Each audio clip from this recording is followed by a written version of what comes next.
Pwede nang makagawa ng tubig mula sa hangin gamit ang isang makina.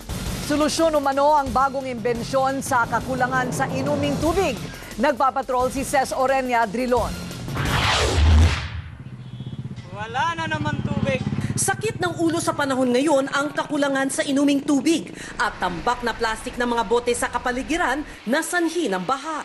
Isang lunas dito ang makinang ito na ang tawag ay water boy na nakakapag-ipon ng tubig mula sa hangin. Gawa sa Estados Unidos ang makina at kayang mag-supply ng 30 litro ng tubig sa isang araw. Sinisip-sip ng makina ang hangin at ang tinatawag na humidity ay ginagawang tubig. It's a 5-stage. It's 1-stage air, which is just our air filters on the back of the machine. We induct warm, moist, humid air into the machine.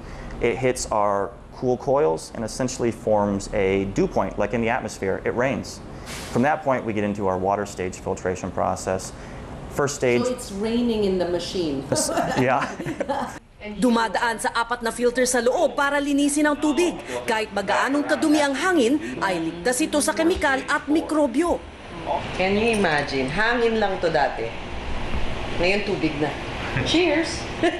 Ang tubig na nakukuha sa makinang ito sa loob ng 1 taon ay katumbas halos ng 11,000 bote ng tubig.